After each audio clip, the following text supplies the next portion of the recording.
All right. Howdy, y'all. So the gym that I work at, Houston Gymnastics Center, is part of a Jewish community center, so we're closed today for Yom Kippur. But I figured I would take the time to come out here and explain some other stuff to you that we don't always get the opportunity to talk about in the gym, but is still very, very useful for making your routines, if you're competing, look clean, look polished, look professional and beautiful.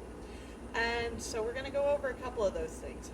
The first one is how you enter and exit the floor and walk up to any of the other events you're doing. There's a couple of different ways to do this. The simplest one is probably the eagle walk, where you put your arms up in high side middle, really press them back behind you, lift your chin up, and then you're going to take steps forward by pointing your toe in front of you and taking a step. Just like so. You can also do this in releve on tiptoe. The important thing is just to make sure that you keep your knees locked out straight and try to only use your feet to lift you up and to move you forward. The actual foot itself and the ankle joint.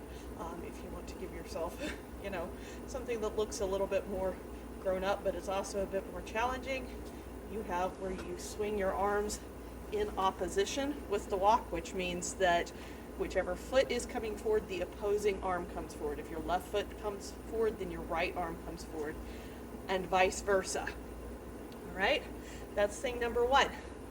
Number two is about how you use your arms, and particularly your hands and your wrist joints, in a lot of different skills, poses, and positions.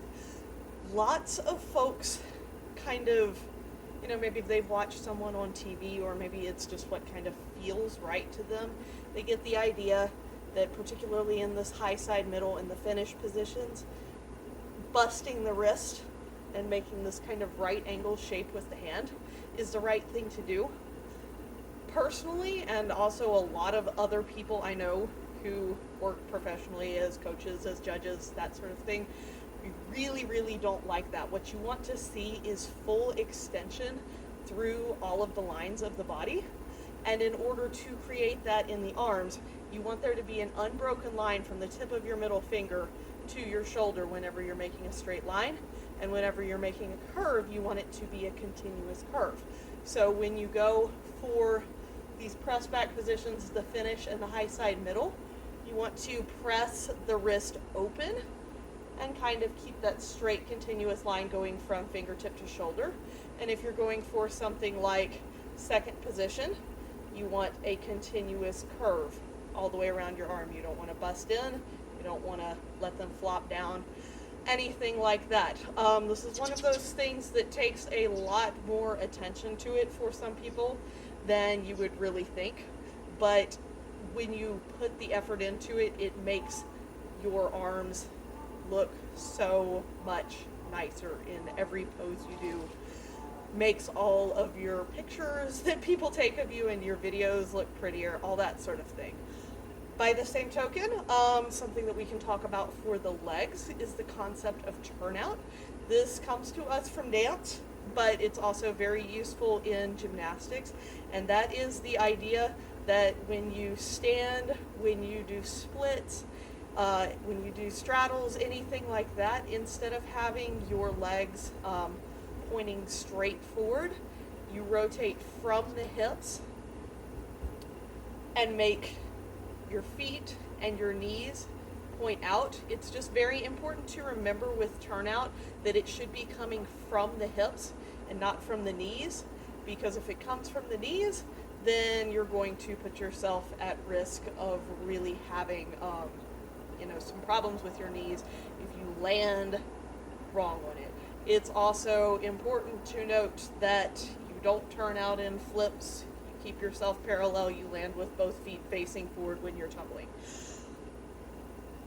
Another concept there about the legs, about the hips, is that you want to tuck your bottom under.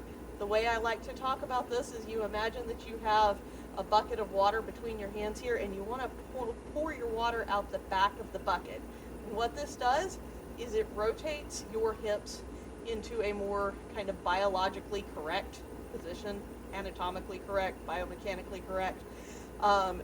Whereas with this, the way a lot of us stand just kind of naturally, you have this curve in your lower back that is weakening all of your, your handstand position, your tall stretch when you're doing a full turn on floor or on beam, all that sort of thing.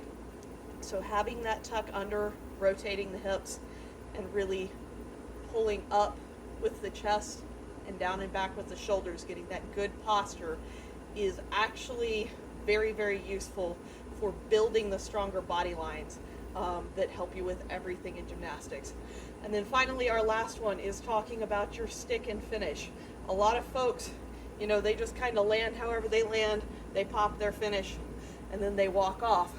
If you really, really want to make a good impression on your judges, couple of things. First off, a correct stick position. You want your feet a little bit apart, not more than shoulder width, facing forward or just the slightest bit outward, not inward. Your knees go straight forward over your feet. They do not come together. And you have the tiniest bit of bend in your hips so that your upper body is parallel to your lower legs. So you stick like this. Ideally, you want to hold this for 3 seconds, okay? It's a lot longer than it seems like. 1, 2, 3.